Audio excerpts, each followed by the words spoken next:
I would love to talk about Australian spider wasps. So this comment didn't specify, but the most common type of spider wasp in Australia is the orange spider wasp. So orange spider wasps live in most areas of Australia in most types of habitats. They're a decently large wasp, around an inch and a third about, or around 3 or so centimeters. So they're pretty big boys, and they're named after their very, very interesting coloring, which is to show that they are not fun to mess with. Like every type of spider wasp, they predate spiders, but for these guys, they mostly do either wolf spiders or huntsman spiders, the second largest type of spider in the world, which is very ambitious for a insect that, compared to a large huntsman, is not that big. As you can see here, this one up there has caught a very large huntsman spider and is now about to take it back to its nest where it can lay its eggs in it. Now, importantly, this spider is not dead. Yet.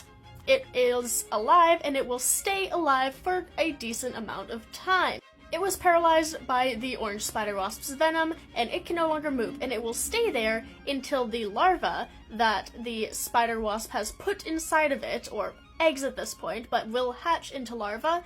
It will stay there until they eat it, mostly from the inside out.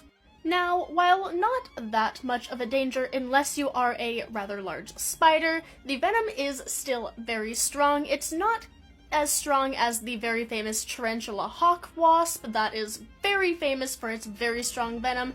This does have a more painful venom than, like, say, a paper wasp or a bee or something. It has been described as not being very fun. So while not strong enough to do any lasting damage, it does hurt quite a lot. It is on the stronger side of wasp stings, so do your best to avoid these, but they are not typically described as aggressive. Now, this comment mentioned it was trying to attack them through the glass. I would assume that is not the case. Additionally, they are solitary wasps, so they don't form those big hive units. They only have their own nest, which I guess if you are, like, bothering their nest, they will probably come out and try to chase you off. But again, if you leave them alone and if you're not actively harassing them or their nest, they are most likely going to leave you alone. I don't know what was up with this wasp that the comment mentioned, but they were probably not trying to attack you. Now, there are other types of spider wasps that can be found in Australia, but this one is the largest and the most commonly seen one as far as I'm aware. Again, I don't live in Australia. I've never been to Australia. I would like to go, but I haven't. But yes, a very interesting insect, and if you don't like huntsman spiders, maybe you'll like these guys.